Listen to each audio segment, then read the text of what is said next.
This lesson is on circumference and arc length, so we're obviously talking about circles. Circumference should be something that you're pretty familiar with. You've been doing it for a pretty good while, I believe, for several years. Remember that circumference is simply the diameter multiplied times pi. And we sometimes see that as 2 pi r, since 2 times the radius would give us our diameter. So it depends on which one you're given, whether you're given the diameter or the radius, as to whether you would use pi d or 2 pi r.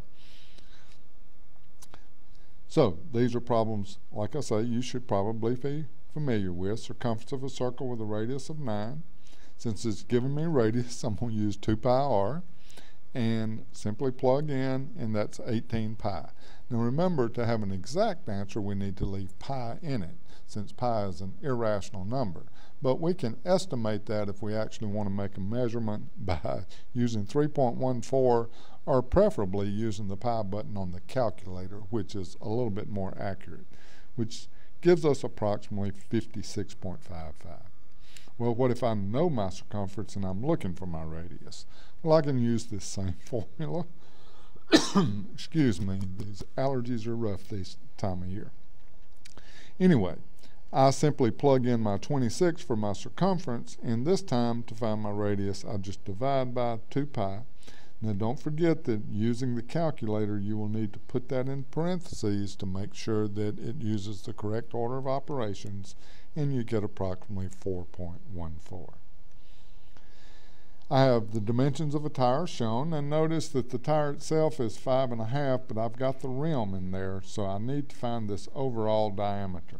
So I find the overall diameter by simply adding all of these together. 15 plus 2 of those 5.5s is about 26 inches.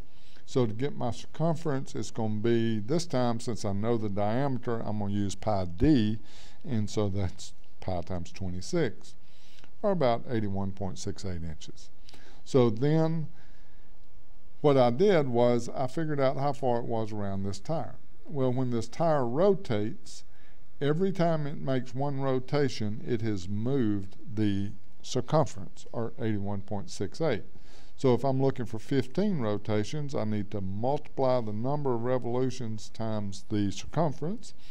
That'd be 15 times 81.68, which gives me 1225.2. But that is inches, and it asks for the nearest foot. Therefore, I need to change from inches to feet.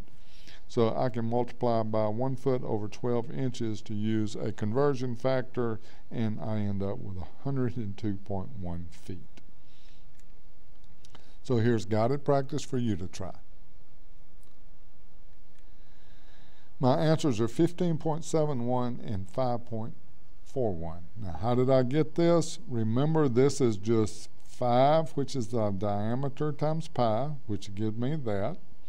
This one, though, what I knew was the circumference at 17 is pi times the diameter. So this is 17 divided by pi to get my diameter. A car tire has a diameter of 28. How many revolutions does the tire make while traveling 500 feet? Okay, if I have a diameter of 28, what I can do is find my circumference is 28 pi. If it's traveling, that's going to be the distance of 1 revolution. If it's traveling 500 feet, well, if this is in inches, I need to put this 500 feet into inches. That's 500 times 12, which would be 6,000. And so if I need to go 6,000 inches, and I can do it 28 pi inches each time, 6,000 divided by the 28 pi will give me my 68 revolutions. Arc length. Now this is something that you probably haven't dealt with, is arc length. Arc length is different from the measure of the arc. Remember, we found measure of arc in the last chapter dealing with circles, and we said that the measure of an arc is equal to its central angle, or twice as big as an inscribed angle. We measure it in degrees, since it's the same as an angle measure. But arc length is a portion of the circumference, therefore is a linear measure. So, excuse me. So instead of measuring this in degrees, we're going to measure it in inches or feet or centimeters or some linear measure. Now we can use the measure of the arc in degrees to help us find that. What we see is that in a circle, we have a ratio of the length of the given arc to the circumference of the circle would have to be the measure of the arc compared to 360, since 360 is in 360 degrees gives me the arc measure of the entire circle. So my arc length divided by my circumference gives me my arc measure divided by 360.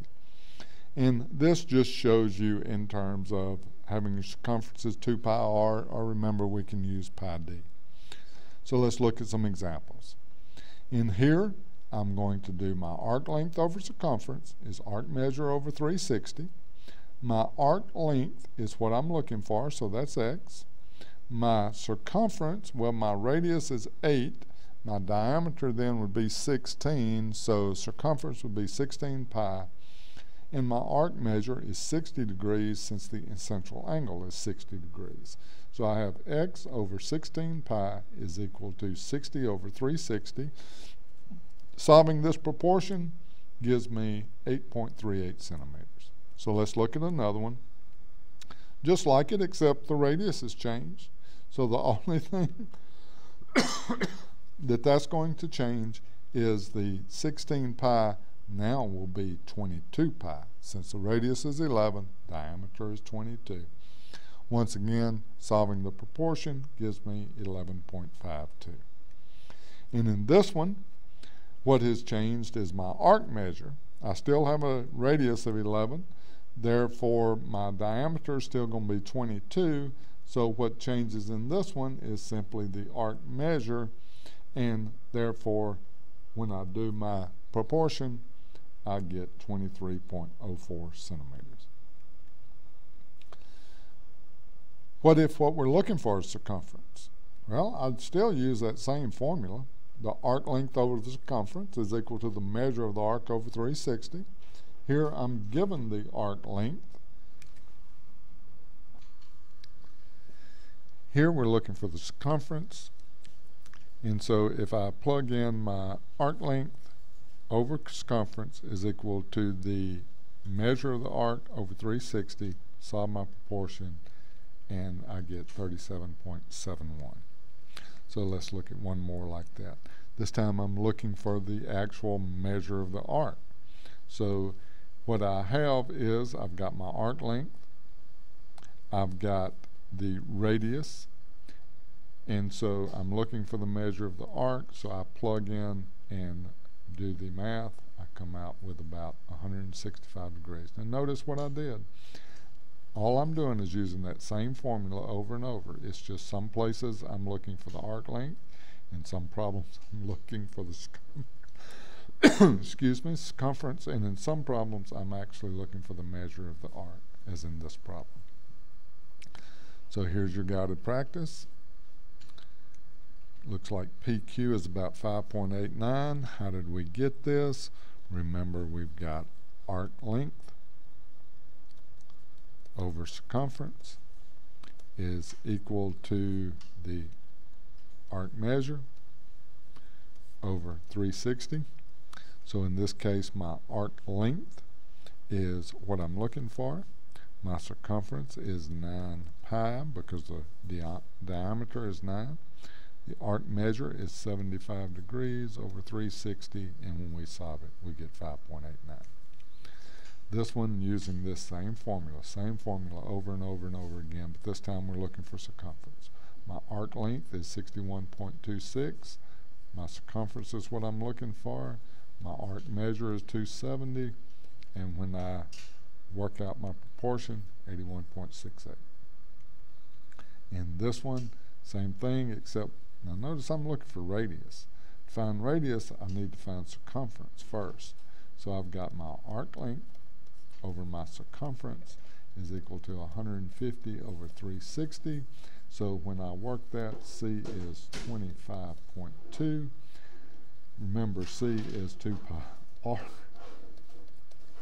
And so my radius is 25.2 divided by 2 pi, which comes out to be about 4.01.